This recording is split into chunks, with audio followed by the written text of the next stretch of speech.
When the final of the UEFA Champions League between Paris Saint-Germain and Bayern Munich kicks off on Sunday the 23rd of August in Lisbon, there will be a German coach on both benches, namely Thomas Tuchel and Hansi Flick.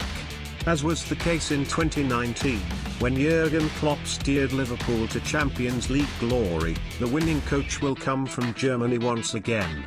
Julian Nagelsmann of RB Leipzig also made it 3 German coaches in the semi-finals of Europe's premier club competition for the first time. Flick, calm yet emphatic.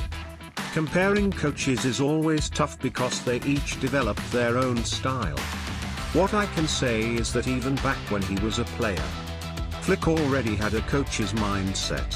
He was always questioning different things, and himself. We talked about having a game plan and he was a real team player, said Rüdiger Moller, who was Flick's head coach at Köln in 1990-91.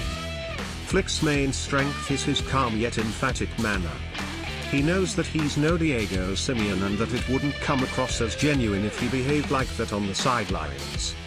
He's the kind of coach that he already was as a player under me.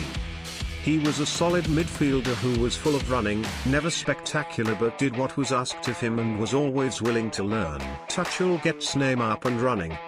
Tuchel is more savvy, he's a footballing professor. In the semi-final against RB Leipzig you could see his imprint on the match and it showed what a great coach he is.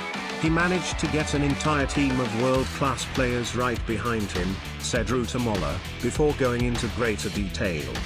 What really impressed me was the whole team's willingness to run. I've rarely seen Neymar cover so much ground, and he did it because he wanted to and not because he had to. When you get that kind of impression watching a team as a spectator, then you know that the coach has done an excellent job. Who is going to win on Sunday? Jose Mourinho said that in football, you're always battling against chance, and I tend to agree with that.